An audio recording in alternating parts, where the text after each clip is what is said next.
Welcome to RK tutorial. ఈరోజు మనము వీడియోలో Telangana TET paper 2 exam date 4th January 2026 shift 1లో జరిగినటువంటి ఎగ్జామ్లో వచ్చినటువంటి మ్యాథ్స్ క్వశ్చన్లకు ఆన్సర్ చూద్దాం. మనము ఇందులో మొదటి క్వశ్చన్ చూడండి. మొదటి క్వశ్చన్ ఏమిచ్చిందంటే, ఒక గ్రామంలో 1593 కుటుంబాలపై జరిపినటువంటి సర్వేలో 103 కుటుంబాలకు మొబైలు మరియు ల్యాప్టాప్ రెండూ లేవని. అయితే చూడండి, ఇక్కడ మనకి ఇచ్చినటువంటి గ్రామంలో మొత్తము కుటుంబాల సంఖ్య ఎంత 1593 అనమాట. ఇందులో మొబైలు మరియు ల్యాప్టాప్ రెండూ కూడా లేని కుటుంబాల సంఖ్య ఎంత ఇక్కడ 103 అనమాట. తర్వాత 1324 కుటుంబాలకు మొబైల్స్ ఉన్నాయంట. తర్వాత 257 కుటుంబాలకు ల్యాప్టాప్లు ఉన్నాయని తేలింది. అయితే ఆ గ్రామంలో మొబైలు మరియు ల్యాప్టాప్ రెండూ కూడా ఉన్నటువంటి కుటుంబాల సంఖ్య ఎంత అన్నాడు. ఇక్కడ చూడండి, ఇక్కడ ఇచ్చినటువంటి అంకెలు ఒకసారి మనం సంఖ్యలు గమనిస్తే మనము మొత్తం కుటుంబాల సంఖ్య ఎంత 1593 కుటుంబాలు, మొత్తం కుటుంబాలు అనమాట. దాని తర్వాత ఇక్కడ మొబైలు ల్యాప్టాప్ రెండూ లేని కుటుంబాల సంఖ్య ఎంత 103 అనమాట. ఇక్కడ తీసేద్దాం మనం. 103 పోతే అప్పుడు మనకి ఏమొస్తుంది, ఇక్కడ 0941 అంటే మొబైల్ కానీ ల్యాప్టాప్ కానీ ఉన్నటువంటి కుటుంబాల సంఖ్య అంతా ఇక్కడ 1490. ఇవేమో ఏవి లేని కుటుంబాలు ఇవి. ఇక్కడ మొత్తం కుటుంబాల సంఖ్య. మొత్తం కుటుంబాల సంఖ్య నుంచి మనము మొబైల్ కానీ ల్యాప్టాప్ కానీ లేనిటువంటి కుటుంబాల సంఖ్య 103 తీసేస్తే మనకు వచ్చేటువంటి మొత్తం కుటుంబాలంతా 1490 అనమాట. ఇవి మొబైల్ కానీ ల్యాప్టాప్ కానీ కలిగి ఉన్నటువంటి కుటుంబాల సంఖ్యకి సమానం అవుతుందన్నమాట. దాని తర్వాత మళ్ళీ ఏమిచ్చింది, ఇక్కడ 1324 కుటుంబాలకు మొబైల్స్ అంటే ఇక్కడ మొబైల్స్ ఉన్నటువంటి కుటుంబాల సంఖ్య ఎంత 1324 అనమాట. తర్వాత నెక్స్ట్ ఇక్కడ 257 కుటుంబాలకు ల్యాప్టాప్స్ ఉన్నాయి. ల్యాప్టాప్ల కుటుంబాల సంఖ్య ఎంత 257 అనమాట. మళ్ళీ క్వశ్చన్ ఏముంది, ఇక్కడ ఆ గ్రామంలో మొబైలు మరియు ల్యాప్టాప్ రెండు ఉన్నటువంటి కుటుంబాల సంఖ్య ఎంత అని. ఇక్కడ చూడండి, ఇక్కడ మొబైలు ల్యాప్టాప్ ఉన్నటువంటి మొత్తం కుటుంబాల సంఖ్య ఎంత 1490 అనమాట. ఇక్కడ మొబైల్స్ ఉన్న కుటుంబాల సంఖ్య ఎంత 1324, ల్యాప్టాప్ ఉన్న కుటుంబాల సంఖ్య 256 అనమాట. మరి రెండు కూడితే ఎంత వస్తుంది, ఇక్కడ మనకు 1851 అంటే దీనికంటే ఎక్కువ వస్తుంది ఇక్కడ. అంటే అర్థమైంది, ఇక్కడ కొన్ని కుటుంబాలకి ఇక్కడ ల్యాప్టాప్ మొబైల్ రెండు కూడా కలిపి ఉండొచ్చు అని మనకి ఇక్కడ అర్థమవుతుంది. దీనికోసం ఏం చేస్తే సింపుల్గా మనం సమితుల్లో వచ్చేటువంటి సూత్రం ఉపయోగించి మనము ఈజీగా దీనికి ఆన్సర్ కనుక్కుంటాం అనమాట.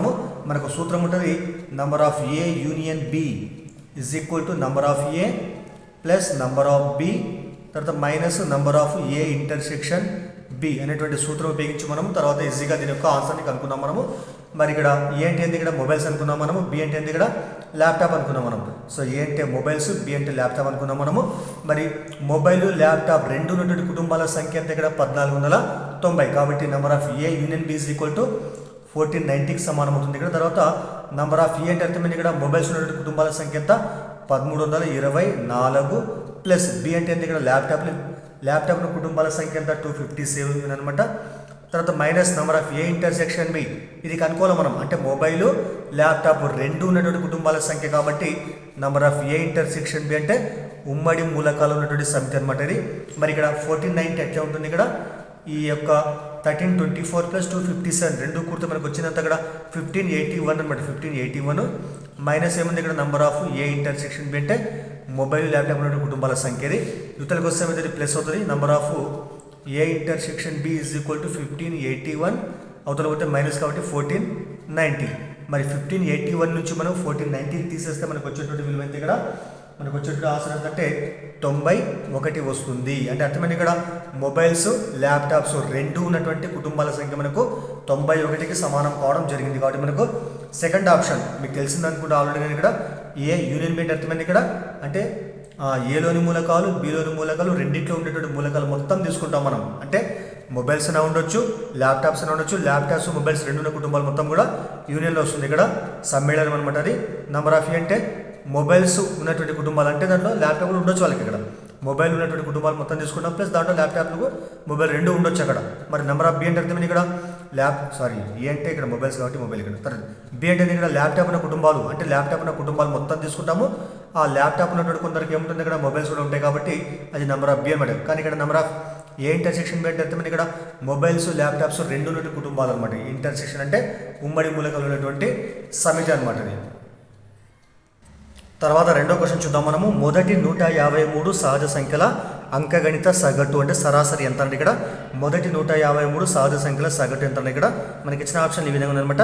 అయితే గుర్తుపెట్టుకోవాలా, మనం n సహజ సంఖ్యలుగా సగటుకు సూత్రం ఏంటంటే సింపుల్గా n+1/2 అనమాట. మనకి ఏంటంటే ఇక్కడ 153 కాబట్టి 153 +1/2 ఎంత వస్తుంది? 154/2 అంటే కొట్టేస్తే సో 2 1 2 ఏళ్ళ 2 4 సారీ 2 ఏళ్ళ మళ్ళీ ఇక్కడ 2 1 2 ఏళ్ళ 14 ఇక్కడ 1 ఉంటుంది 14 మళ్ళీ 2 ఏళ్ళ 14 కాబట్టి 77. కాబట్టి మనకు ఆప్షన్ ఫస్ట్ వన్ ఆన్సర్ అవుతుంది, గుర్తుపెట్టుకోవాలా.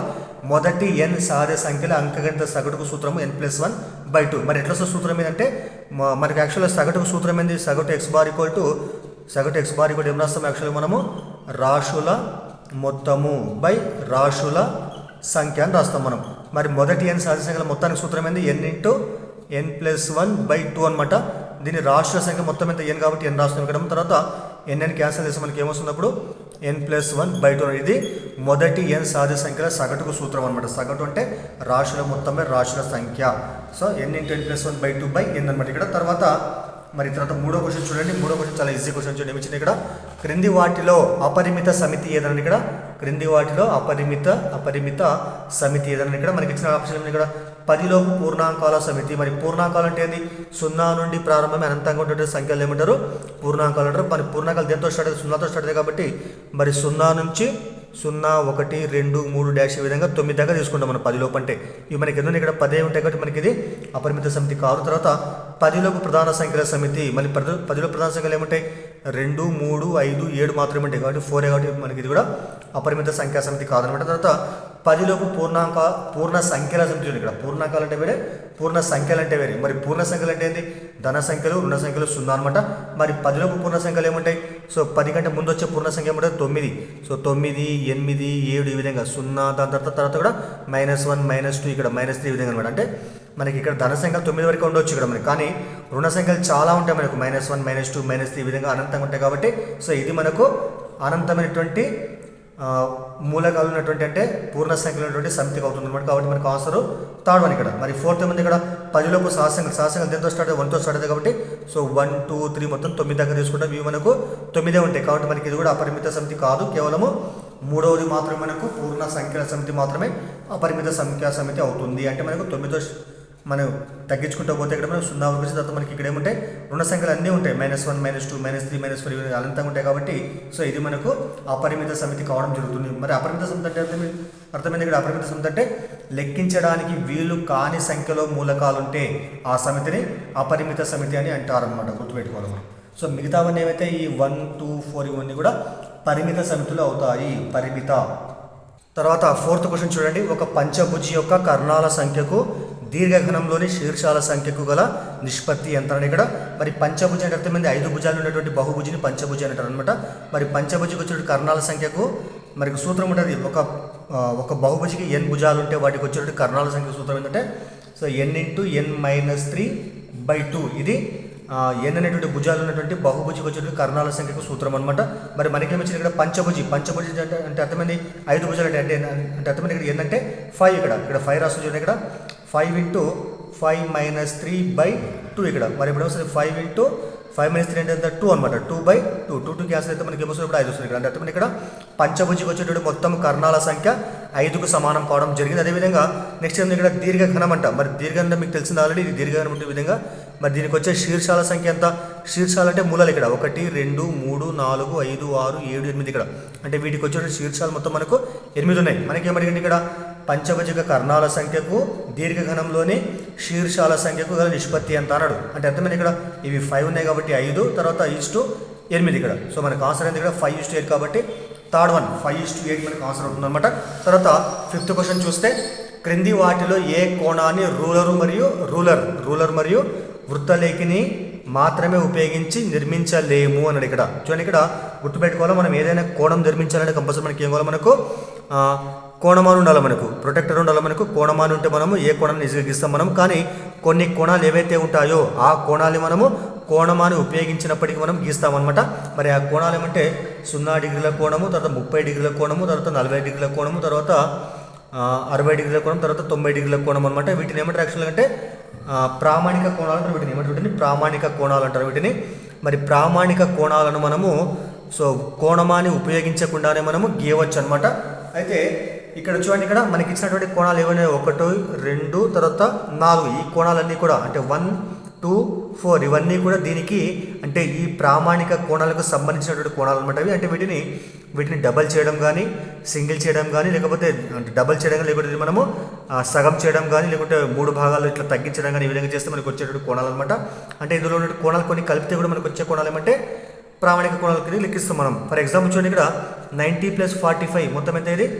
సరే 90 + 45 135 అవుతుంది. ఇక్కడ మనకి ఇచ్చింది ఇక్కడ 30లో సగం ఎంత? 30లో సగం ఎంత? యాక్చువల్గా 15 డిగ్రీ అనమాట. ఈ 15 డిగ్రీ 90 డిగ్రీ రెండు కూడితే మనకు వచ్చేదంతా 105. అంటే ఈ ప్రామాణిక కోణంలో సగము, ఈ 90 డిగ్రీ కోణం రెండు కూడితే మనకు వచ్చేది 15. కాబట్టి దీన్ని మనము కోణం ఉపయోగించకుండా మనము కేవలము రూలర్ తర్వాత వృత్తలేఖంతో గీయొచ్చు మనం ఈజీగా. మనం తర్వాత 7.5 అంటే అర్థమైంది. ఇక్కడ 50లో సగం ఎంత? 7.5. ఇది కూడా మనము దీనికి సంబంధించిన కోణం, దీన్ని కూడా మనము వృత్తలేఖన సాయంతో గీయొచ్చు మనం కోణం ఉపయోగించకుండా. తర్వాత 22.5 అంటే అర్థమైంది. ఇక్కడ 45 ఉందా? మరి 45లో సగం ఎంత? 22.5. ఇది కూడా మనము వృత్తలేఖన సాయంతో గీయొచ్చు మనం. కానీ 85 ఏదైతే ఉంటుందో ఇందులో ఏ కోణాన్ని కలిపినా మనకు ఈ కోణం రాదు ఇక్కడ. సో 90లో 5 అంటే ఇక్కడ 5 రాదు ఇక్కడ మనకి. ఇక్కడ అంటే వీటికి అనుబంధంగా లేదనమాట అది. కాబట్టి ఈ కోణాన్ని మాత్రమే మనము వృత్తలేఖలు ఉపయోగించి మనం గీయలేము. కేవలం కోణమాని ద్వారా మాత్రమే గీస్తాం మనము. కాబట్టి మనకు ఆన్సర్ కూడా థర్డ్ వన్ 85 డిగ్రీని మనము వృత్తలేఖలు ఉపయోగించి మనం గీయలేము. కాబట్టి మనకు ఆన్సర్ థర్డ్ వన్ అవుతుందన్నమాట అది. తర్వాత 6వ క్వశ్చన్ చూడండి. 3, 8, 12 మరియు 15 15లతో భాగించినప్పుడు ప్రతి సందర్భంలో 2 శేషంగా మిగిలేటువంటి 4 అంకెల గరిష్ట సంఖ్య ఎంత? ఇక్కడ అయితే చూడండి ఎలా చేస్తామంటే దీన్ని మనము మనకి ఇచ్చిన సంఖ్యలు ఏవైతే ఉన్నాయో 3, 8, 12, 15. సో వీటి ఫస్ట్ కాసాక అనుకుంటాం మనం. మరి వాటి కాసాక ఏమొస్తుంది? సో 3, 8, 12, 15 వీటి కాసాక ఇవన్నీ కూడా మనకు 3 ఎక్కలు పోతాయి. కాబట్టి 3 ఎక్కలు తీసుకుంటే 3 1 1 3 ఇక్కడ. సో 8 ఎట్లా వస్తుంది ఇక్కడ? మరి 3 4 12, తర్వాత 3 5 15 ఇక్కడ. తర్వాత ఈ రెండు కూడా 4 యొక్క గుణిజాలు కాబట్టి 4 తీసుకుంటే 1 ఎట్లా వస్తుంది ఇక్కడ? సో 4 2 4 1 తర్వాత 5 ఎట్లా వస్తుంది ఇక్కడ? తర్వాత ఇవన్నీ కూడా 2, 5 రెండు కూడా ప్రధాన సంఖ్యలు కాబట్టి మొత్తం గుణిస్తే మనకు వచ్చేదే వీటి యొక్క కాసాగ అనమాట. 5 2 10 10 4 సో 40 43 ఎంత? 120 అనమాట. అంటే సో వీటి కాసాగ ఎంత? 120కి సమానం కావడం జరిగింది అనమాట. ఈ 120 ఏం చేయాలి మనము? మనకేమో ఇక్కడ 4 అంకెల గరిష్ట సంఖ్యను భాగిస్తే వచ్చేటువంటి శేషము 0 ఉండాలంట. మరి ఫస్ట్ ఏం చేద్దాం మనము? 4 అంకెల గరిష్ట సంఖ్య అంటే ఇక్కడ 9999 అనమాట. దీన్ని ఫస్ట్ ఏం చేద్దాం మనము? 120తో భాగిద్దాం మనం. 120తో భాగిస్తే ఏమొస్తుంది అప్పుడు? సో 120 12 4 సరే 12 96. సో 8 తీసుకుందాం మనం. 8 960 అనమాట ఇక్కడ. అప్పుడు మనకు వచ్చేది అంతే ఇక్కడ. సో 9 3 సరే మళ్ళీ 9 ఇక్కడ. మరి 12 3 సో 36 360 ఇక్కడ. తర్వాత మనకు వచ్చింది ఇక్కడ 9 3 ఇక్కడ. సరే 39 వచ్చి మిగిలింది ఇక్కడ శేషం ఇక్కడ మనకు. అంటే 9999 మనము 120తో భాగిస్తే మనకు వచ్చే శేషం అయితే 39 అనమాట. అంటే ఈ మనకు గరిష్ట సంఖ్య ఏదైతే ఉంటుందో 9999 ఏదైతే ఉంటుందో దీని నుంచి మనం 39ని తీసేస్తే, ఈ శేషం తీసేస్తే అంటే 0 6 9 9 అంటే 9960. ఇదేమైతే చెప్పండి? ఈ అన్ని సంఖ్యలతో కూడా నిశ్శేషంగా భాగించబడేటువంటి సంఖ్య అవుతుంది అనమాట ఇది. అంటే 9960ని మనము 3 కానీ 8 కానీ 12 కానీ 15తో భాగిస్తే మనకు వచ్చే శేషము 0 ఉంటుంది. కానీ మనకేమడిగింది ఇక్కడ? ప్రతి సందర్భంలో శేషం 2 ఉండాలంట. అంటే వీటితో భాగిస్తే వచ్చే శేషం 2 ఉండాలి. కాబట్టి అప్పుడు ఏం చేస్తాం మనము? 9960ని మనము 2 కలుపుతాం. అప్పుడు మనకి ఏమొస్తుంది చెప్పండి? 9962 వస్తుంది. కాబట్టి ఈ సంఖ్యను మనము 3 కానీ 8 కానీ 12 కానీ 15 కానీ దీంతో భాగిస్తే ప్రతి సందర్భంలో మనకు 2 శేషము మిగులుతుంది. కాబట్టి మనకు ఆన్సర్ ఏమవుతుంది ఇక్కడ? సెకండ్ వన్ ఇక్కడ 9962 మనకు ఆన్సర్ కావడము జరుగుతుంది ఇక్కడ. తర్వాత అదేవిధంగా ఇప్పుడు మనం 7th క్వశ్చన్ చూద్దాము. 7th ఏముందంటే √272² - 128² విలువ ఎంత ఇక్కడ? మరి ఇక్కడ చూస్తే మనం రూట్ ఎట్లా పెట్టేస్తాం మనము? ఇక్కడ లోపల ఏమన్నా ఇక్కడ సరే ఫస్ట్ లోపల ఏమైనా సూక్ష్మీకరిద్దాం మనం. రూట్ పక్కన పెట్టేద్దాం మనము. మరి 272² తర్వాత -128² చేస్తే దీనిలో పొందేది a² - b². మరి ఫార్ములా ఏంది? a² - b² అంటే a + b × a - b. అంటే ఎంత ఇక్కడ? a అంటే 272, b అంటే ఎంత? 128. మరి a + b అంటే ఏమొస్తుంది? 272 + 128 a + b × a - b. 272 - 128 అనమాట. మరి రెండు కూడితే మనకు వచ్చేది ఇక్కడ సో 400 వస్తుంది. తర్వాత ఇక్కడ ఇంటూ 272 - 128 చేస్తే ఏమొస్తుంది ఇక్కడ? 144 వస్తుంది అనమాట. ఈ విధంగా అంటే వీటి మొత్తం విలువ మనకి ఎంత? 400 × 144కి సమానము. మరి దీనికి ఏమని చెప్పండి? ఇక్కడ రూట్ ఉంది కాబట్టి సో ఇక్కడ మొత్తం దీనికి కూడా రూట్ వస్తుంది ఇక్కడ. దీనికి కూడా రూట్ పెట్టేస్తే రూట్ పెడతాం మనము. మరి రూట్ నుంచి 400 బయటకు వస్తే ఏమవుతుంది? 20. 400కు వర్గమూలం 20కి సమానం. తర్వాత 144కు వర్గమూలం ఎంత? 12కి సమానం. మరి 12 × 20 ఎంత? 12 2 జా 24. తర్వాత 0 240. కాబట్టి మొత్తం మీద మనకు ఆన్సర్ ఏమంటే 4th వన్ 240 ఆన్సర్ అవుతుంది అనమాట దీన్ని. తర్వాత 8th క్వశ్చన్ చూడండి 0.37 బార్ 0.37 బార్ ఈక్వల్ ఎంత ఇక్కడ ఎప్పుడైనా గుర్తుపెట్టుకోండి ఇక్కడ దశాంశ భిన్నంలో మనకు మొత్తం విలువ పైన బార్ ఉండి పూర్ణాంక భాగంలో ఎటువంటి విలువలు లేకుంటే దాన్ని సింపుల్గా ఏం చేస్తాం మనము దశాంశ భాగంలో విలువలు బార్ కింద ఏవైతే ఉంటే అవి అటు రాసేసి మనకి పాయింట్ అయితే మంది ఇక్కడ 2 అంకెలు కాబట్టి ఏం చేస్తాం 2 9 ఆన్సర్లో రాస్తాం మనము హారంలో రాస్తాం మనము కాబట్టి సో దీనికి ఆన్సర్ సెకండ్ ఇక్కడ 37/99 అనమాట ఇక్కడ సో పాయింట్ పక్కన మనకు అన్ని అంకెల పైన బార్ ఉంది కాబట్టి ఆ అంకెలన్నీ మొత్తం రాసేసిన తర్వాత పాయింట్ పక్కన మనకి ఎన్నైతే విలువలు ఉంటాయో అన్ని 9 మనం హారంలో రాస్తే మనకు వచ్చిన ఆన్సర్ కాబట్టి 37/99 ఇక్కడ విలువలు లేవు కాబట్టి సింపుల్ ఇట్లా రాస్తాం ఇట్లా రాస్తాం మనం. తర్వాత మరి 9th క్వశ్చన్ చూడండి ఇక్కడ 9th ఏమిచ్చిందంటే sec θ + tan θ = p అయితే sin θ యొక్క విలువ ఎంత అని ఇక్కడ మరి చూడండి మీకు సూత్రం ఉంటుంది ఏంటది త్రికోణమితి సర్వ సమీకరణాలు మనకు sec θ² - tan θ² ఈ మొత్తం కూడా మనకు 1కి సమానం. దీన్ని మనం విడగొట్టినట్లయితే ఎట్లుంది a² - b² కాబట్టి sec θ + tan θ into sec θ minus tan θ ఇది మనకు 1కి సమానం. ఈ మొత్తం ఎంత మనకి ఇచ్చిన p కాబట్టి ఇక్కడ p రాస్తాం మనము p into sec θ minus tan θ = 1 ఎవతలతో p వదలతో భాగిస్తారు కాబట్టి మరి sec θ మైనస్ tan θ = 1/p అనమాట. ఈ విధంగా రాస్తాం మనం. అయితే యాక్చువల్గా మనం ఇది యాక్చువల్గా డైరెక్ట్ బిట్ అనమాట. దీనికి ఆన్సర్ మనకు sec θ + tan θ = p అనేట్లయితే sin θ = p² - 1/p² + 1 గుర్తుపెట్టుకోవాలి మనం. సో ఇది అన్నమాట ఆన్సర్. తర్వాత cos θ ఏమొస్తుంది ఇక్కడ అంటే 2p/p² + 1 వస్తుంది అనమాట. ఇది కంపల్సరీ గుర్తుపెట్టుకోవాలి మనం. sin θ అంటే p² - 1/p² + 1 తర్వాత cos θ అంటే 2p/p² + 1 వస్తుంది. అయితే ఇక్కడ చేద్దాం ఇక్కడ మనం మరి sec θ - tan θ మనకి ఏమొచ్చింది ఇక్కడ 1/p వచ్చింది అనమాట. మరి దీని మనకు దీని నుంచి మనం ఇక్కడ మనకి ఇచ్చిన ఆల్రెడీ ఉంది కదా ఇక్కడ. సో ఈ రెండు కూడా కలుపుతాం ఫస్ట్ మనం దీనికి ఇది కలుపుతాం మనం అప్పుడు ఏమొస్తుంది sec θ + tan θ = p మనకి ఇచ్చినాడు. ఈ రెండు కూడితే మనకు వచ్చేది ఇక్కడ sec θ + sec θ 2 sec θ ఈక్వల్ ఎంత ఈ మైనస్ tan θ + tan θ రెండు క్యాన్సిల్ అయిపోతాయి 1/p + p 1/p + p మరి ఇక్కడ కూడా కాసాగతే ఇక్కడ హారం p వస్తుంది ఇక్కడ 1 అట్లా ఉంటుంది ఇక్కడ p ఇంటూ p² వస్తుంది ఇక్కడ మరి sec θ అట్లా ఉంటుంది ఇక్కడ మరి 2 కోసం బాయ్స్ కాబట్టి /2 అవుతుంది ఇక్కడ. ఇదేంటి ఇక్కడ sec θ = 1 + p² లేకపోతే p² + 1/2pకి సమానం అవుతుంది. తర్వాత మరి అదేవిధంగా ఇక్కడ చేద్దాం ఇక్కడ మనం మరి అదేవిధంగా sec θ ఇదే సమీకరణాలు తీసుకుందాం మనం. సరే ఫస్ట్ ఇది రాస్తా sec θ + tan θ = p తర్వాత ఇది కూడా sec θ మైనస్ tan θ = ఎంత 1/p అనమాట. మరి ఇప్పుడు మైనస్ చేద్దాం మనం తీసేద్దాం మనం మైనస్ అయితే ఇప్పుడు గుర్తులు మార్చాలి ఇది మైనస్ వస్తుంది ఇది ప్లస్ అవుతుంది ఇక్కడ మైనస్ ఇక్కడ sec θ రెండు క్యాన్సిల్ అయిపోతాయి. మరి tan θ + tan θ ఎంత 2 tan θ ఇక్కడ ఏమొస్తుంది ఇక్కడ p ఇది మైనస్ 1/p అనమాట. ఇక్కడ కూడా కాసా కట్టినట్టయితే ఏమొస్తుంది అప్పుడు హారంలో p ఇంటూ p² మైనస్ ఇక్కడ 1 వస్తుంది. ఈ 2 కూడా వస్తుంది బాయ్స్ కాబట్టి /2 ఇక్కడ tan θ మాత్రం ఉంటుంది అనమాట. ఇక్కడ tan θ అనమాట. ఇప్పుడు ఏం చేద్దామంటే మనము మనకి యాక్చువల్ ఏమొచ్చింది ఇక్కడ sec θ = 1 + p² /2p వచ్చింది. ఇక్కడ వచ్చింది ఇక్కడ tan θ = p² - 1/2p వచ్చింది ఇక్కడ. ఇప్పుడు ఏం చేస్తానంటే నేను ఇక్కడ చూడండి ఇక్కడ సో tan θ sec θ చేస్తాను నేను. మరి tan θ అంటే ఏం రాసుకోవచ్చు మనము sin θ cos θ రాసుకోవచ్చు sec θ అంటే ఏం రాసుకోవచ్చు మనం 1/cos θ అని రాసుకోవచ్చు మనం ఈక్వల్ టు మరి tan θ విలువ ఎంత ఇది p² - 1/2p మరి sec θ విలువ ఎంత సరే తిప్పి రాద్దాం p² + 1/2p చూడండి ఇక్కడ 2p క్యాన్సిల్ ఇక్కడ ఇక్కడ cos θ క్యాన్సిల్ అప్పుడు మనకి ఏమంటే చెప్పండి ఇక్కడ కేవలం sin θ మాత్రం ఉంటుంది. మరి sin θ ఈక్వల్ ఏమొస్తుంది చెప్పినప్పుడు p² - 1/p² + 1 కాబట్టి మనకు ఆన్సర్ ఫస్ట్ మనం p² - 1/p² + 1 మనకు ఆన్సర్ కావడము జరిగింది. సో ఇది మనకు ఆన్సర్ అవుతుంది. సో డైరెక్ట్ మనం గుర్తుపెట్టుకోవడం బెటర్ అనుకుంటుంది.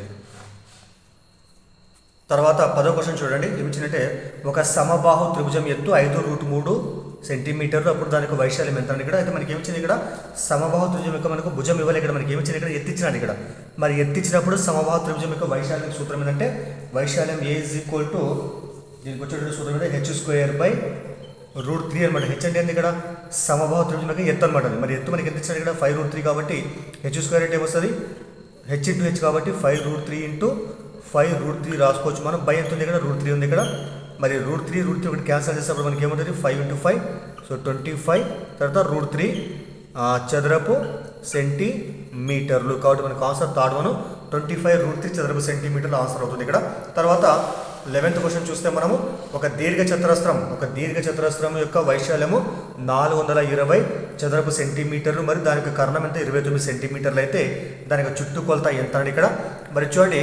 ఇది దీర్ఘ చతురస్రంగా తీసుకుంటాం మనం. దీని యొక్క ఇది పొడవు, ఇది వెడల్పు తీసుకుంటాం మనం. తర్వాత వీటికి కర్ణం అంటే తీసుకున్నాం మనం.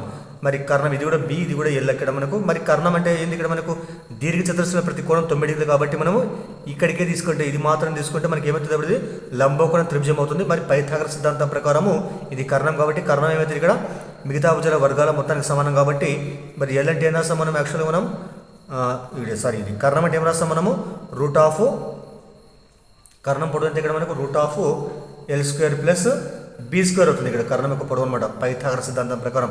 మరి లెక్క ప్రకారం కర్ణం మనకి ఎంత 29 కాబట్టి మొత్తం 29కి సమానం అవుతుంది ఇక్కడ. దాని తర్వాత ఇక్కడ ఇరువైపులో వర్గం చేస్తే ఏమొస్తుంది ఇక్కడ వర్గం చేసి రూట్ పోతుంది కాబట్టి L square plus B square is equal to 29 square. మరి 29 స్క్వేర్ అంటే ఏమొస్తుంది 841కి సమానం కావడం చెప్తుంది ఇక్కడ మనకి. ఇది గుర్తుపెట్టుకుందాం మనం, తర్వాత పక్కన పెట్టేద్దాం. మళ్ళీ ఏమిచ్చింది ఇక్కడ వైశాల్యం ఎంత 420. ఇక్కడ వైశాల్యం అంటే అర్థమైంది ఇక్కడ ఎల్ ఇంటూ బి పొడవు ఇంటూ వెడల్పు మనకి ఎంత ఇక్కడ 420కి సమానం కావడం జరిగింది. సో ఈ విధంగా మనకు వచ్చేటువంటి విలువలు అనమాట. గుర్తుపెట్టుకోవాలి దీర్ఘ చతురస్రం యొక్క కర్ణము సరే పొడవు ఎల్లు వెడల్పు బి అయితే కర్ణం ఏమవుతుంది కర్ణము root of L square plus B స్క్వేర్కి సమానం అవుతుంది. మనకి ఇచ్చిన 29 ఇక్కడ రాసిన ఇక్కడ. తర్వాత 2 సైడ్ కూడా మనం వర్గం చేస్తే ఏమొస్తుంది స్క్వేర్ చేస్తే ఇక్కడ రూట్ పోతుంది, ఇక్కడేమో స్క్వేర్ వస్తుంది. ఇక్కడ 29 స్క్వేర్ 841 అనమాట. ఇది మనకు వచ్చేటువంటి విలువ. తర్వాత వైశాల్యం ఎంత 420 అనమాట. అయితే మనకి కావాలి మనకు చుట్టుకొలత కావాలి మనకి. మరి చుట్టుకొలత సూత్రం అనేది 2 ఇంటూ ఎల్ ప్లస్ బి, ఇది దీర్ఘ చతురస్రం యొక్క చుట్టుకొలత అనమాట. మరి ఇప్పుడు ఏం చేద్దాం మనము ఎల్ ప్లస్ బి ఫస్ట్ కనుక్కున్నాం మనం. మరి మనకు సూత్రం ఉంటుంది ఏ ప్లస్ బి స్క్వేర్ సూత్రం ప్రకారం మనము ఇక్కడ ఏ అంటే ఎల్, బి అంటే బి తీసుకున్నాం మనము. అప్పుడు ఎల్ ప్లస్ బి స్క్వేర్ అంటే ఏ ప్లస్ బి స్క్వేర్ ప్రకారం రాస్తే ఏమొస్తుంది ఏ స్క్వేర్ అంటే L square plus B square అంటే బి స్క్వేర్. తర్వాత మరి 2ab అంటే 2 ఇంటూ ఎల్ ఇంటూ బి అనమాట. ఇది ఇక్కడ మనకి ఎల్ ప్లస్ బి కావాలి కాబట్టి L plus B square equal to మనకి ఏమొచ్చింది ఇక్కడ L square plus B square అంటే 841 కాబట్టి మొత్తం అయితే 841 రాస్తున్నా. ప్లస్ ఇక్కడ ఏముంది ఇక్కడ 2 ఇంటూ ఎల్బి అంటే ఎంత 420 ఇక్కడ 420 రాస్తా. దాని తర్వాత 841 ఈ రెండు గుణిస్తే ఏమొస్తుంది ఇక్కడ 840 వస్తుంది. మరి రెండు కలిపితే 1681. ఇదేంటి ఇక్కడ ఎల్ ప్లస్ బి స్క్వేర్కి సమానం అవుతుంది. మరి దాని నుంచి ఎల్ ప్లస్ బి ఏమొస్తుంది వర్గమూలం చేస్తే ఇరువైపులా ఇప్పుడు రూట్ వస్తుంది ఇక్కడ. అప్పుడు ఏమైతే 2 పోతుంది. ఇక్కడ ఏమంటే రూట్ ఆఫ్ 1681 దీనికి వర్గమూలం ఏంటంటే ఇది 41కి సమానం అవుతుంది. ఎల్ ప్లస్ బి అంటే 1681 వర్గంలో 41కి సమానం అవుతుంది. అంటే ఎల్ ప్లస్ బి మనకి ఎంత వచ్చింది 41 వచ్చింది. మరి చుట్టుకొలత సూత్రం ఏంది so 2 into L plus B అనమాట. మరి 2 ఇంటూ ఎల్ ప్లస్ బి ఎంత మనకి 41 ఇక్కడ. మరి 41 2 జా 82 సెంటీమీటర్లు. ఇది దీర్ఘ చతురస్రం యొక్క చుట్టుకొలతకు సమానం కావడం జరిగింది. కాబట్టి మనకు ఆన్సర్ ఫస్ట్ వన్ 82 మనకు ఆన్సర్ అవుతుంది అనమాట. ఇది తర్వాత 12వ ప్రాబ్లం చూద్దాము. ఏమిచ్చింది ఇక్కడ p is equal to 0.5 q is equal to 0.2 అయితే 0.8 to the power of 1/2 into 4q to the power of p is equal ఎంత అని ఇక్కడ. మరి ఇక్కడ p అంటే ఎంత 0.5 అనమాట. దీన్ని ఏం రాసుకోవచ్చు మనం 0.5 అంటే 1/2 రాసుకోవచ్చు మనం. సో p అంటే 0.5 అని ఒకటి 1/2 అని ఒకటి, ఎందుకంటే హాఫ్ కాబట్టి 1/2 రాసుకుంటాం మనము. అయితే ఇక్కడ మనము ఈ విలువ ఎంత అని కాబట్టి ఇక్కడ రాద్దాం మనం 0.8 to the power of 1/2 into ఇక్కడ ఏముంది ఇక్కడ 4 ఇంటూ క్యూ ఇక్కడ 4 అంటే ఉంటుంది ఇక్కడ ఇంటూ మరి క్యూ అంటే ఎంత 0.2 అనమాట. మరి పైన పి అంటే ఎంత 1/2 రాసుకోవచ్చు ఇక్కడ మనం 1/2 అనమాట.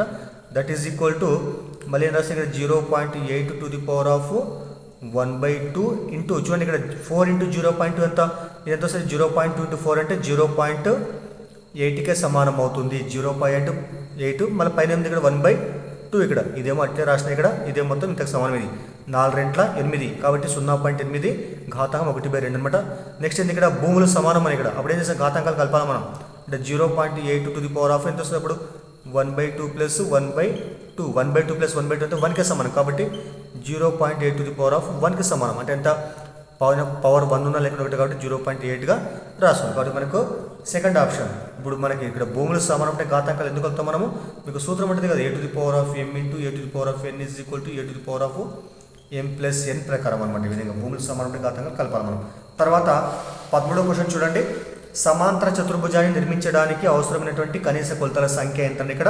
ఇది గుర్తుపెట్టుకోవాలి, చాలా ఇంపార్టెంట్. ఇక్కడ మనకు సమాంతర చతుర్భుజ ధర్మాలు ఏంటి ఇక్కడ. సమాంతర చతుర్భుజంలో ఎదురెదురు భుజాలు సమానంగా ఉంటాయి. ఇంకేంటి ఇక్కడ ఎదుటి కోణాలు కూడా సమానం ఉంటాయి. కాబట్టి వీటికి కావాల్సిన కొలతలు ఇక్కడ మనకు ఆసన భుజాల కొలతలు కావాలి ప్లస్ ఒక కోణం కావాలి మనకు. కాబట్టి మొత్తం మనకు 3 కొలతలు కావాలి. గుర్తుపెట్టుకోవాలి మనము సమాంతర చతుర్భుజానికి అయితే 3 కొలతలు కావాలి. రాంబస్కు దీర్ఘ చతురస్రానికి అయితే 2 కొలతలు కావాలి. చతురస్రానికి అయితే ఒకటే కావాలి మనకు, చతురస్రానికి ఒకటి కావాలి, రాంబస్కు దీర్ఘ చతురస్రానికి 2 కావాలి, తర్వాత సమాంతర చతుర్భుజానికి 3 కావాలి, మిగతా వాటికి 5 కావాలి. తర్వాత మరి 14వ క్వశ్చన్ చూద్దాం మనము. 11 to the power of 1 plus 12 to the power of 2 plus 13 to the power of 3 plus 14 to the power of 4 యొక్క ఒకట్ల స్థానంలో అంకె ఏమన్నాడు ఇక్కడ. మరి చూడండి 11 to the power of 1 ఇక్కడ ఒకట్ల స్థానం ఇక్కడ 1 ఉంది ఇక్కడ. సో 1ని 1 టైం గుణిస్తే ఏమొస్తుంది, 1 వస్తుంది. కాబట్టి సో 1 11 ఘాతాంకం 1లో ఒకట్ల స్థానంలో 1 వస్తుంది. మరి 12 ఘాతాంకం 2 ఇక్కడ ఒకట్ల స్థానం మీకు ఏముంది ఇక్కడ 2 ఉంది. 2ని 2 టైమ్స్ గుణిస్తే ఏమొస్తుంది, 2 రెట్ల 4. కాబట్టి 12 స్క్వేర్లో ఒకట్ల స్థానం ఏమొస్తుంది మనకు 4 వస్తుంది ఇక్కడ. తర్వాత అంటే 12 స్క్వేర్ అంటే యాక్చువల్గా అర్థమైంది ఇక్కడ 144, ఒకట్ల స్థానంలో 4 కాబట్టి 4 రాసిన ఇక్కడ. మరి 13 to the power of 3 అంటే 3ని 3 టైమ్స్ గుణించాలి మనం. 3 into 3 into 3 3 3 9 9 27 అంటే అర్థమైంది ఇక్కడ ఒకట్ల స్థానంలో 7 వచ్చిన తర్వాత 14 to the power of 4 ఒకట్ల స్థానం 4 కాబట్టి 4ని 4 టైమ్స్ గుణించాలి. 4 into 4 into 4 into 4 సో 4 16 16 64 64 4 అంటే యాక్చువల్ ఎంత వస్తుంది ఇక్కడ మనకు 256 అంటే 6 వస్తుంది ఇక్కడ. అప్పుడు మొత్తం కూర్తి ఏమొస్తుంది 6 + 4 10 10 + 8 18 అంటే 18 వస్తుంది ఇక్కడ మొత్తం మీద. అంటే మళ్ళీ ఏమొచ్చింది ఒకట్ల స్థానం మనకి 8 వచ్చింది ఇక్కడ. కాబట్టి మనకు థర్డ్ ఆప్షన్ సో 8 మనకు ఆన్సర్ కావడం జరుగుతుంది అన్నమాట ఇక్కడ. తర్వాత 15వ క్వశ్చన్ చూడండి. రెండు వేరువేరు అంకెలతో కూడిన సంఖ్య దాని అంకెలను తారుమారు చేయగా ఏర్పడిన సంఖ్యల మధ్య భేదము ఎల్లప్పుడూ దేనితో భాగించబడుతుంది. మనకి ఇచ్చిన ఆప్షన్ ఏమన్నాయి 9 6 7 8 అనమాట. మనకి ఏమి ఫస్ట్ ఇక్కడ రెండు వేరువేరు అంకెలతో ఏర్పడిన సంఖ్య అర్థమైంది ఇక్కడ 2 అంకెల సంఖ్య అనమాట. మరి ఫర్ ఎగ్జాంపుల్ మనం ఒకట్ల స్థానంలో ఎక్స్ తర్వాత 10ల స్థానంలో వై ఉందనుకోండి ఇక్కడ మనము దీంతో ఏర్పడే 2 అంకెల సంఖ్య ఏమవుతుంది. సో 10ల స్థానం వై ఉంది కాబట్టి సో 10y + x అనమాట. ఇది మనకు ఒకట్ల స్థానంలో ఎక్స్ 10ల స్థానంలో వై ఉన్నప్పుడు ఏర్పడేటువంటి 2 అంకెల సంఖ్య అనమాట ఇది. దాని తర్వాత మనకి ఏం తర్వాత ఇక్కడ అంకెలు తారుమారు చేయాలంటారు. అంటే అర్థమైంది ఇక్కడ ఈ అంకెలు మారుతాయి ఇక్కడ. అంటే వై ఉన్న ప్లేస్లో ఎక్స్ వస్తుంది, ఎక్స్ ఉన్న ప్లేస్లో వై వస్తుంది. ఈ విధంగా వచ్చిన తర్వాత ఈ 2 సంఖ్యల మధ్య భేదం ఏదైతే ఉంటుంది, భేదం అంటే తీసేయాలి మనం, అంటే దించి తీసేద్దాం మనం. సో 10y + x మైనస్ ఎంత 10x + y అనమాట. చూడండి ఇక్కడ మరి 10y + x ఇక్కడ మైనస్తో గుణించాలా. Minus into 10x minus 10x minus into plus minus Y అనమాట. సూక్ష్మీకరిస్తే 10y మైనస్ వై ఎంత 9y. తర్వాత ప్లస్ ఎక్స్ మైనస్ 10y ఒక ఎక్స్ నుంచి 10x పోతే ఏమొస్తుంది మైనస్ 9x వస్తుంది ఇక్కడ. దీని నుంచి మనము ఇక్కడ కామన్ ఏమని చెప్పండి ఇక్కడ 9 9 కామన్ కాబట్టి 9 కామన్ చేసినప్పుడు లోపల ఏమంటుంది y మైనస్ x ఉంటుంది. అంటే అర్థమైంది ఇక్కడ ఈ చర్రాశుల మధ్య భేదానికి మధ్య గుణకం ఏమొచ్చింది ఇక్కడ 9 వచ్చింది. అంటే సో ఇది ప్రతిసారి మనకు 9 చేత భాగించబడుతుంది. కాబట్టి మనకు ఫస్ట్ ఆప్షన్ ఆన్సర్ అవుతుంది. తర్వాత నెక్స్ట్ క్వశ్చన్ ఏముందంటే ఇక్కడ 239.5864/0.000193 x అంటే ఇక్కడ అయితే ఈ విలువ అంటే పాయింట్లు తీసేసినప్పుడు వచ్చే విలువలు ఏవైతే ఉన్నాయో వాటి విలువ ఎంత అని ఇక్కడ చూడండి. ఈ 2 దశాంశ భిన్నాలు కాబట్టి మనము ఈ 2 కూడా మనము సో ఫస్ట్ అక్కడనే భిన్నాలకు మారుతాం మనం. ఇక్కడ పాయింట్ పోతే ఏమొస్తుంది అది మొత్తం కలిపి రాస్తే 2 3 9 5 8 6 4 అనమాట. బై ఎంత వస్తుంది ఇక్కడ. సో పాయింట్ తర్వాత మనకి ఎన్ని అంకెలు ఇక్కడ 4 అంకెలు కాబట్టి 1 పక్కన 4 సున్నాలు వస్తాయి ఇక్కడ ఈ విధంగా. తర్వాత నెక్స్ట్ ఏముంది ఇక్కడ 0.12345 విలువ ఇక్కడ ఈ మొత్తం సున్నాలు పెట్టేసి మనకు 193 ఉంటుంది ఇక్కడ. బై ఎంత ఇక్కడ పాయింట్ తర్వాత మనకి అంకెలు ఇక్కడ 1 2 3 4 5 6 కాబట్టి 1 పక్కన మనకి ఏమొస్తుంది ఇక్కడ 6 సున్నాలు వస్తాయి ఇక్కడ ఈ విధంగా అనమాట. ఇక్కడ ఈజ్వల్ అంటే యాక్చువల్గా ఎక్స్కి సమానం ఇది. తర్వాత చూడండి ఇక్కడ ఇది లవము ఇక్కడ లవము, ఇది హారం ఇది హారం. హారంలో ఇక్కడ మనకి ఏముంది ఇక్కడ సో 1 పక్కన 4 జీరోస్, ఈ 4 జీరోస్ ఇక్కడ 4 జీరోస్ కూడా క్యాన్సల్ అవుతాయి. అప్పుడు మనకి ఏముంటుంది ఇక్కడ 2395864 ఇక్కడ హారంలో భిన్నం ఉంటే దీన్ని చేస్తాం మనం ఇంటూ చేసి తిప్పి రాసుకుందాం. తిప్పి రాసి ఏమొస్తుంది 100 పైకి వచ్చి బై 193 ఇక్కడ అంటే 100/193 ఈజ్వల్ ఎంత మళ్ళీ ఇది ఎక్స్కి సమానం. ఇది ఇక్కడ ఏం చేస్తుంది మొత్తాన్ని ఇది 100 గుణిస్తుతుల కోసం ఏం చేస్తుంది భాగిస్తారు కాబట్టి ఇక్కడ ఏముంటుంది ఇక్కడ 2395864/193 x అట్లా ఉంది ఇక్కడ 100 ఎదురు కోసం x కింద హారంలో కాబట్టి బై 100 అంటే మొత్తం మీద మనకి విలువ ఎంత x/100కి సమానం కావడం జరిగింది. కాబట్టి మనకు ఫోర్త్ ఆప్షన్ x/100 మనకు ఆన్సర్ కావడం జరుగుతుంది ఇక్కడ. అయితే మ్యాథ్స్ చాలా ఈజీగా చేసుకోవడం పోతారు. ఇక్కడ మనకు పాయింట్ తర్వాత మనకి 4 అంకెలకి 4 అంకెలు పెట్టేసి మనకు 2 అంకెలు మిగులుతాయి కాబట్టి 100 అక్కడ పంపిస్తే అది హారంలో వచ్చేస్తుంది. ఇక్కడ మనకి ఈజీగా అట్లా కూడా చేయొచ్చు మనం. తర్వాత 17వ క్వశ్చన్ చూడండి. 10 మరియు 12ల మధ్య గల అకరణీయ సంఖ్యల సంఖ్య ఎంత అని ఇక్కడ 10 మరియు 12ల మధ్యలో ఉన్నటువంటి అకరణీయ సంఖ్యల సంఖ్య అని ఇక్కడ గుర్తుపెట్టుకోవాలి మనము. సో ఏవైనా 2 సంఖ్యలు ఇచ్చి వాటి మధ్య ఇచ్చి వాటి మధ్య ఉన్నటువంటి అకర్ణీయ సంఖ్యల సంఖ్య ఏంటంటే అనంతంగా ఉంటుంది కాబట్టి మనకు ఆన్సర్ సెకండ్ ఇక్కడ. సో వరుస సంఖ్యలన్నా కానీ లేకపోతే ఏమైనా కానీ ఇక్కడ మనకి ఏమైనా రెండు సంఖ్యలు ఇచ్చి 10, 11 కానీ 11, 12 కానీ ఈ విధంగా మనకి 1, 2 కానీ ఈ విధంగా సో రెండు సంఖ్యలు ఇచ్చి వాటి మధ్య అకర్ణీయ సంఖ్యల సంఖ్య ఎంత ఇక్కడ అంటే అది మనకు ఎప్పుడు కూడా అనంతంగా ఉంటుంది కాబట్టి మనకు ఆన్సర్ సెకండ్ అవుతుంది ఇక్కడ. ఆన్సర్ అనంతం ఇన్ఫినిట్ అనమాట ఇది ఆన్సర్ అది. తర్వాత 18 చూస్తే మనము యాక్చువల్ దీని అర్థం ఏంటంటే మరి ఫర్ ఎగ్జాంపుల్ 1కు 2కు మధ్యలో తీసుకుంటాం. 1కు 2 మధ్యలో ఏమంటారు ఇక్కడ మామూలుగా అంటే సో 0.1, 0.2, 0.3, 0. ఈ విధంగా అనమాట. సో ఇట్లా ఉంటుంది. దాని తర్వాత మళ్ళీ వస్తున్న తర్వాత 0.01, 0.02, 0.03 ఇట్లా తర్వాత మళ్ళీ 0.001 ఈ విధంగా అనమాట. ఎన్నైనా రాసుకుంటూ పోవచ్చు మనం. ఇవన్నీ కూడా అకర్ణీయ సంఖ్యలు కాబట్టి 1కు 2కు మధ్యలో మనకు అనంతమైనటువంటి అకర్ణీయ సంఖ్యలు ఉంటాయి. దాని తర్వాత 18వ క్వశ్చన్ చూస్తే మనము ఒకే జత సమాంతర భుజాలు కలిగినటువంటి చతుర్భుజం అన్నది ఇక్కడ. మరి చతురస్రంలో ఏముంటుంది ఇక్కడ మామూలుగా మనకి ఈ విధంగా అన్ని భుజాలు సమానం ఉంటాయి. అన్ని భుజాలు కూడా ఎదుటి భుజాలు అన్ని కూడా సమాంతరంగా ఉంటాయి. అర్థం ఇక్కడ 2 జతలు ఉంటాయి ఇక్కడ కాబట్టి మనకి ఇది ఆన్సర్ కాదు.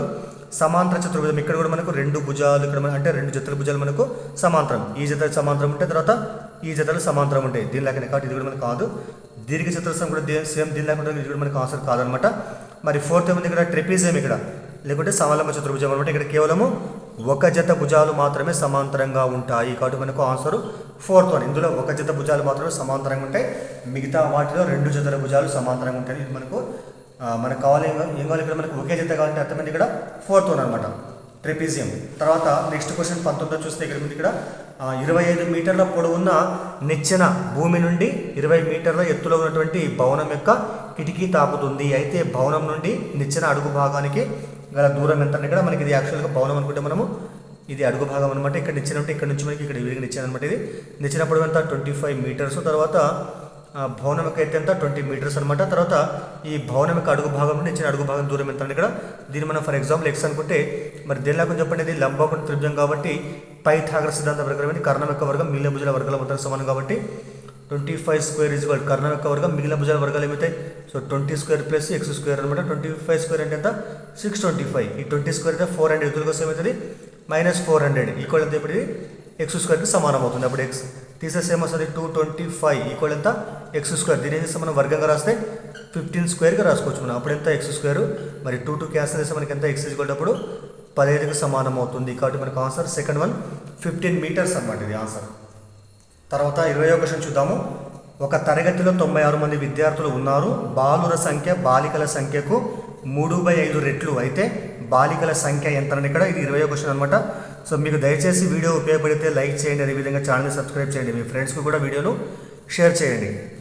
ఇప్పుడు మనము మొత్తం విద్యార్థుల సంఖ్య ఎంత ఇక్కడ 96 మంది విద్యార్థులు అనమాట. అయితే బాలుర సంఖ్య ఎంత ఉంది ఇక్కడ బాలికల సంఖ్యకు 3/5 రెట్లు అనమాట. ఇప్పుడు ఏమనుకుంటాము ఇక్కడ మనము ఫస్ట్ బాలికల సంఖ్య అంటే గర్ల్స్ మొత్తం సో గర్ల్స్ యొక్క సంఖ్య మనము ఎక్స్ అనుకుందాం. అప్పుడు బాలుర ఏమైతే బాయ్స్ వాళ్ళ సంఖ్య ఇక్కడ గర్ల్స్ ఎంత ఉంది ఇక్కడ 3/5 టైమ్స్ కాబట్టి ఇప్పుడు ఏమైతే బాలుర సంఖ్య 3/5 ఇంటూ ఎక్స్ అనమాట. అంటే ఎక్స్కు 3/5 రెట్లు. అప్పుడు ఏమైతే ఇక్కడ 3 ఇంటూ ఎక్స్ అంటే 3x/5. ఇది బాలుర యొక్క సంఖ్య. ఇక్కడ బాలికల సంఖ్య ఎక్స్ అయితే బాలుర సంఖ్య 3x/5 అనమాట. మరి ఇద్దరి సంఖ్య కూడితే మనకి ఎంత రావాలి మనకు 96 కావాలి. మనకి రెండు కలుద్దాం మనము X plus girls plus boys మొత్తం ఎంత 96 అనమాట. ఇప్పుడు ఎక్స్ కింద హారం లేకుంటే 1 తీసుకుంటాం మనం. ఇప్పుడు మనం కాసా కట్టేస్తే ఒక 5 అడ్డగుణకరం 5 into X 5x plus 1 into 3x ఇక్కడ ఈక్వల్ ఎంత 96. 5 ప్లస్ 3x ఎంత ఇక్కడ రాద్దాం మనం 5 ప్లస్ 3x ఎంత 8x అనమాట. 8x ఈ 5 ఇక్కడ పోతే మల్టిప్లై చేస్తుంది ఇక్కడ అంటే 96 ఇంటూ 5. మళ్ళీ 8 ఇక్కడ పోతే ఏం చేస్తుంది భాగిస్తుంది కాబట్టి x కూడా ఎంత అప్పుడు 96 ఇంటూ 5/8 కొట్టేద్దాం. ఇప్పుడు మనం 8 ఎక్క 8 ఇక్కడ మనకు 100 ఉంటుంది 16 8 ఇక్కడ 16 ఇక్కడ 12 ఎంత 60 కాబట్టి మనకు వచ్చేటువంటి ఎక్స్ ఎంత ఇప్పుడు 60కి సమానం. మనకు కావాల్సింది ఇక్కడ మనకు బాలికల సంఖ్య కావాలి మనకు. సో మరి ఎక్స్ అంటే బాలికల సంఖ్య కాబట్టి మనకి ఇది మొత్తం ఇది 60కి సమానం కాబట్టి ఫస్ట్ ఆప్షన్ మనకు ఆన్సర్ కావడము జరిగింది ఇక్కడ. తర్వాత నెక్స్ట్ 21వ క్వశ్చన్ చూద్దాము. క్రింది వాటిలో ఏది అసత్యం అన్నది ఇక్కడ అంటే ఏది రాంగ్ అనమాట. ఇక్కడ డిస్కౌంట్ ఈక్వల్ టు ప్రకటన విల మైనస్ అమ్మిన విల ఇది కరెక్ట్. ఇది తర్వాత లాభం అంటే ఇక్కడ అమ్మిన విల మైనస్ కొన్న విల ఇది కరెక్ట్. ఇక్కడ డిస్కౌంట్ ఇక్కడ మనం ఆల్రెడీ చెప్పినాం ఇక్కడ మనం ప్రకటన విల మైనస్ అమ్మిన విల అని చెప్పి ఇక్కడ ఏమి ఇచ్చింది ఇక్కడ అమ్మిన విల మైనస్ కొన్న విల అంట. ఇది యాక్చువల్గా లాభానికి సమానం కాబట్టి మనకి ఇది రాంగ్ అవుతుంది. నష్టం అంటే ఇక్కడ కొన్న విల మైనస్ అమ్మిన విల ఇది కూడా కరెక్ట్ కాబట్టి మనకు ఆన్సర్ థర్డ్ వన్ మనకు ఆన్సర్ అవుతుంది అనమాట. థర్డ్ మనకు ఆన్సర్ యొక్క ఆప్షన్ అవుతుంది. తర్వాత 22వ క్వశ్చన్ చూద్దాము. సాధారణ వడ్డీతో 12 సంవత్సరాలలో ఒక మొత్తము 4 రెట్లు అవుతుంది. అయితే సంవత్సర వడ్డీ రేటు ఎంత అని ఇక్కడ చూడండి. మరి మనకి ఇచ్చిన కాలం ఎంత? టీ ఈజ్ ఈక్వల్ టు 12 సంవత్సరాలు అనమాట. ఇప్పుడు ఏం కావాలి ఇక్కడ మనకు? మొత్తం అంటే ఇక్కడ మనకు మనం తీసుకున్నటువంటి ప్రిన్సిపల్ అనమాట. అది ఏం కావాలి ఇక్కడ మనకు 4 టైమ్స్ కావాలన్నమాట మనకు. అంటే మనం ఎంతో కొంత మనకు పీ అనేటువంటి అమౌంట్ తీసుకుంటే మనం అది 12 ఇయర్స్ తర్వాత ఏం కావాలి చెప్పండి? అది 12 ఇయర్స్ తర్వాత అది మనకు 4p కావాలన్నమాట. అంటే 4p అంటే మనకి ఇక్కడ మొత్తం అది అంటే ఏ ఈజ్ కూడా మనకి ఎంత ఇక్కడ 4pకి సమానం కావాలన్నమాట. దాని తర్వాత మళ్ళీ వచ్చింది ఇక్కడ అయితే ఆర్ ఈజ్ ఈక్వల్ టు ఎంత అని ఇక్కడ. మరి యాక్చువల్గా ఏకు ఫార్ములా ఏంది? ఏ అంటే మొత్తం అనమాట. మొత్తంలో ఏముంటుంది ఇక్కడ? అసలు ప్లస్ వడ్డీ ఉంటుంది ఇక్కడ. అంటే మనం పీ అనేటువంటి అమౌంట్ తీసుకున్నప్పుడు దానిపైన వడ్డీ కడితే మనకు వచ్చే అమౌంట్ ఏమంటారు ఇక్కడ? అమౌంట్ ఇక్కడ మనకు మొత్తం అంటారు అనమాట. అంటే మనకి లెక్క ప్రకారం ఏమైంది ఇక్కడ మనము ఇంత పీ అనే అమౌంట్ తీసుకొని అవి వడ్డీ కట్టినప్పుడు అయితే మొత్తం ఎంత ఇక్కడ మనకు ఏ వాల్యూ మొత్తం ఎంత? పీకి 4 టైమ్స్ అంటే అంటే ఇక్కడ 4 రెట్లు అవుతుంది ఇక్కడ. అంటే ఏ అంటే 4p ఈక్వల్ ఎంత మనకు? p ప్లస్ ఐ అనమాట. మరి పీ ఇక్కడికి వస్తే మైనస్ అవుతుంది. 4p మైనస్ పీ ఎంత? 3p is equal to I అవుతుంది ఇక్కడ. మరి అంటే ఇక్కడ ఐ ఎంత మనకు? 3p అంటే అసలుకు 3 రెట్లు అనమాట వడ్డీ అనేటువంటిది. మరి మీకు తెలిసిందే వడ్డీకి సూత్రము PTR/100 ఇక్కడ రాసి చూడండి. So 3p is equal to I అంటే ఏంటి? PTR/100. చూడండి ఇక్కడ PP క్యాన్సర్ అప్పుడు ఏమంది ఇక్కడ? 3 ఈజ్ ఈక్వల్ టు TR/100 ఇక్కడ. 3 ఈజ్ ఈక్వల్ TR/100 ఇక్కడ. 100 ఎక్కడ పోతే చేస్తే మల్టిప్లై చేస్తుంది. 100 × 3 ఎంత? 300. సరే 300 ఎంత? TRకి సమానం. ఇక్కడ P పోయింది కాబట్టి TR ఉంటుంది ఇక్కడ. మరి TR అంటే ఎంత ఇక్కడ మనకి? 300కి సమానమైంది ఇక్కడ. మరి T అంటే మనకి ఎంత ఇచ్చినట్టు ఇక్కడ? 12 ఇచ్చినది ఇక్కడ. సో 12R ఈక్వల్ ఎంత? 300. మరి 12 ఎక్కడ పోతే భాగిస్తారు కాబట్టి అప్పుడు ఏమొస్తుంది? R is equal to 300/12. మరి క్యాన్సల్ చేస్తే 12 ఎకం 12 12 రెంట్ల 24. మరి 30లో 24 పోతే మనకి ఇక్కడ 6 ఉంటుంది. 6 పక్కన 0 వస్తే 60. 12 5 జా 60. కాబట్టి మనకి వచ్చేది ఎంత ఇప్పుడు? 25 అనమాట. అంటే సంవత్సరానికి వడ్డీ రేట్ ఎంత? 25% సమానం కావడం జరిగింది. తర్వాత 23వ క్వశ్చన్ చూద్దాము. పౌనపుణ్య విభాజనం యొక్క సగటు 12.5. సిగ్మా ఎఫ్ఐ ఎక్స్ఐ కూడా ఎంత? 140 + 5k. మరియు సిగ్మా ఎఫ్ఐ ఎంత? 30 అంట. అయితే కే విలువ ఎంత అనేది ఇక్కడ. మరి సగటుకు సూత్రము ఎక్స్ బార్ ఈక్వల్ టు సూత్రము sigma F I X I by sigma F I. ఇది పౌనపుణ్యం ఇచ్చినప్పుడు మనకు వచ్చేటువంటి సగటుకు సూత్రం అనమాట. మరి లెక్క ప్రకారం సగటు ఎంత మనకు? 12.5 ఇక్కడ రాస్తుంది. ఇక్కడ ఎక్స్ బార్ ఉన్న ఇక్కడ 12.5 రాస్తా. తర్వాత మరి సిగ్మా ఎఫ్ఐ ఎక్స్ఐ విలువ ఎంత? 140 + 5k బై సిగ్మా ఎఫ్ఐ అంటే ఎంత మనకు? 30 ఉంది ఇక్కడ. 30 రాదా ఇక్కడ. తర్వాత అడ్డగుణకరం ఇక్కడ 30 × 12.5 ఎంత వస్తుంది? 375 వస్తుంది ఇక్కడ. 375 అనమాట. అది ఈక్వల్ మనకి ఎంత ఇక్కడ? సో 30 × 12.5 ఎంత? 375. ఇక్కడ ఏముంది ఇక్కడ? 140 + 5k. మరి 140 కోసం మైనస్ అవుతుంది కాబట్టి 375 - 140 ఈక్వల్ ఎంత? 5k అనమాట. అప్పుడు తీసేస్తే మనకు వచ్చేటువంటి విలువ ఎంత? 235 ఈజ్ ఈక్వల్ ఎంత? 5k అనమాట. మరి 5 కోసం భాగిస్తుంది కాబట్టి సో 235/5 ఈక్వల్ టు k.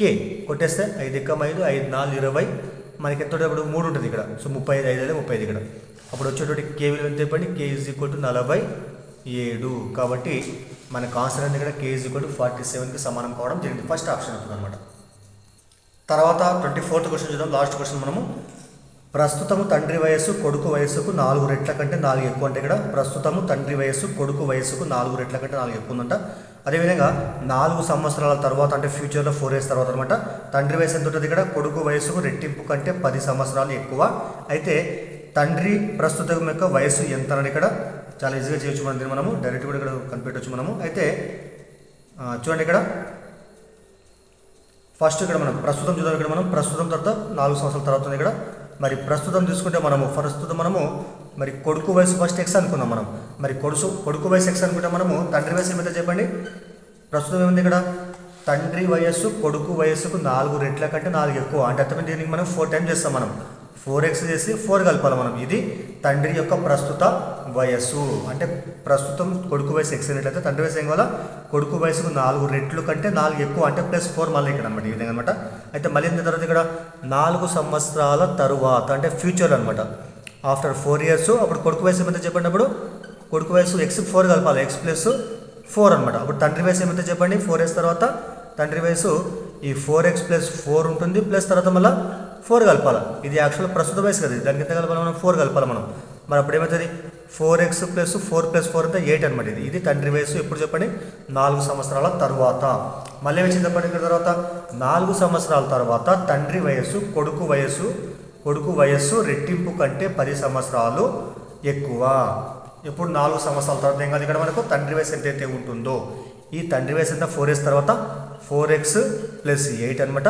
మరి 4x తర్వాత కొడుకు వయసు ఎంతైతే ఉంటుందో దీనికి రెట్టింపు అనమాట. రెట్టింపు అంటే ఎంత 2 × x + 4. దీనికంటే ఎంత ఎక్కువ, మళ్ళీ ఇక్కడ 10 సంవత్సరాలు ఎక్కువ ఉంది అంటే దీనికి మళ్ళీ 10 కలపాలి మనం. అంటే 4 సంవత్సరాల తర్వాత తండ్రి వయసు ఎంతైతే ఉంటుందో ఇది కొడుకు వయసుకు రెట్టింపు కంటే కూడా 10 సంవత్సరాలు ఎక్కువగా ఉంది. సో ఇది మనం సాధిస్తే మనకు వచ్చేటువంటిదే మనకు ఆన్సర్ అవుతుందన్నమాట. సో దానికంటే ముందు దయచేసి మీరు వీడియో ఉపయోగపడితే లైక్ చేయండి, అదేవిధంగా ఛానల్ సబ్స్క్రైబ్ చేయండి.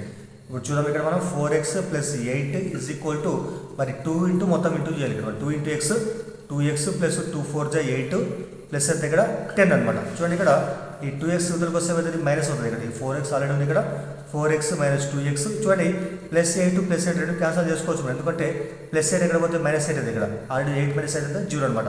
సో ఈక్వల్ ఎంత ఇక్కడ మనకు 10 అట్లా ఉంటుంది. ఇక్కడ మరి 4x - 2x అంతా 2x ఈక్వల్ ఎంత 10 అవుతుంది. ఇక్కడ మరి x ఎంత వస్తున్నప్పుడు సో 10 2 అక్కడ పోతే భాగిస్తుంది కాబట్టి /2 2 1 2 5 అప్పుడు ఎంత వచ్చింది ఇక్కడ మనకు x అంటే 5 వచ్చింది. మరి x అంటే ఏంటి, ఇక్కడ మనకు x అంటే కొడుకు వయసు ప్రస్తుతం ఎంత 5 సంవత్సరాలు. మరి ప్రస్తుతం మనకి ఏం కావాలా, ప్రస్తుతం తండ్రి వయసు కావాలా మనకు. తండ్రి వయసు అంటే ఇప్పుడు ప్రస్తుతం అంటే 4x + 4 కాబట్టి మరి 4 × x అంటే మనకి ఎంత 5 వచ్చింది కాబట్టి 5 + 4 5 4 ఎంత 20 + 4 మొత్తం ఎంత 24 సంవత్సరాలు. కాబట్టి మనకు ఆన్సర్ 4th 1 24 మనకు ఆన్సర్ కావడము జరుగుతుంది. Thank you.